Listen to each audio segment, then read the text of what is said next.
A lot of times in the martial arts, people say, how hard do you spar if you don't fight full contact? You're not really training. There's no value in soft work and all of this stuff. First of all, there's no such thing as full contact training. If you had full contact training, somebody would necessarily die every single session, and you'd have a hard time finding training partners, right? So that's number one. So as Brandon Lee famously said, for what level of lie and self-deception will you settle? All training is fundamentally a deception. It's a rehearsal. It's a game. It's a what if. But the problem is, sparring is very often ritualistic. It's consensual. It's competitive. We are agreeing to some set of rules because we are not killing each other. And then we're kind of joining, as Rory Miller said, into this monkey dance where we're competing with each other as primates.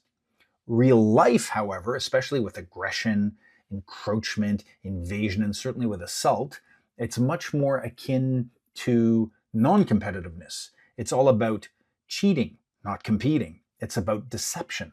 It's about ambushing. The only way we get better at dealing with that is by exposing ourselves to that emotional environment. I need to practice feeling my emotional responses to those emotional behaviors. So when people say, how hard do you spar? Well, sometimes hard, but much more important than just sparring is simulation training. We do a lot of rehearsal work on verbal de-escalation. Then we add things like pushing, or there's a big difference between you learning how to shield and protect your face when I punch versus you learning how to do that in the middle of a 9-minute conversation where I'm trying to touch you, or, hey man, can I just have $5? And I'm encroaching your space, and you have to define your space and use verbal de-escalation while putting up your fence, and you're always moving and you're trying to maintain distance, but you're also verbally de-escalating. And guess what? You get distracted, guys. That's when you need to shield. It's very rare that someone's going to run across an open field like in Braveheart holding up a broadsword, and they're running at you like Sir Lancelot and Monty Python and the Holy Grail, and you have 9 days to get ready.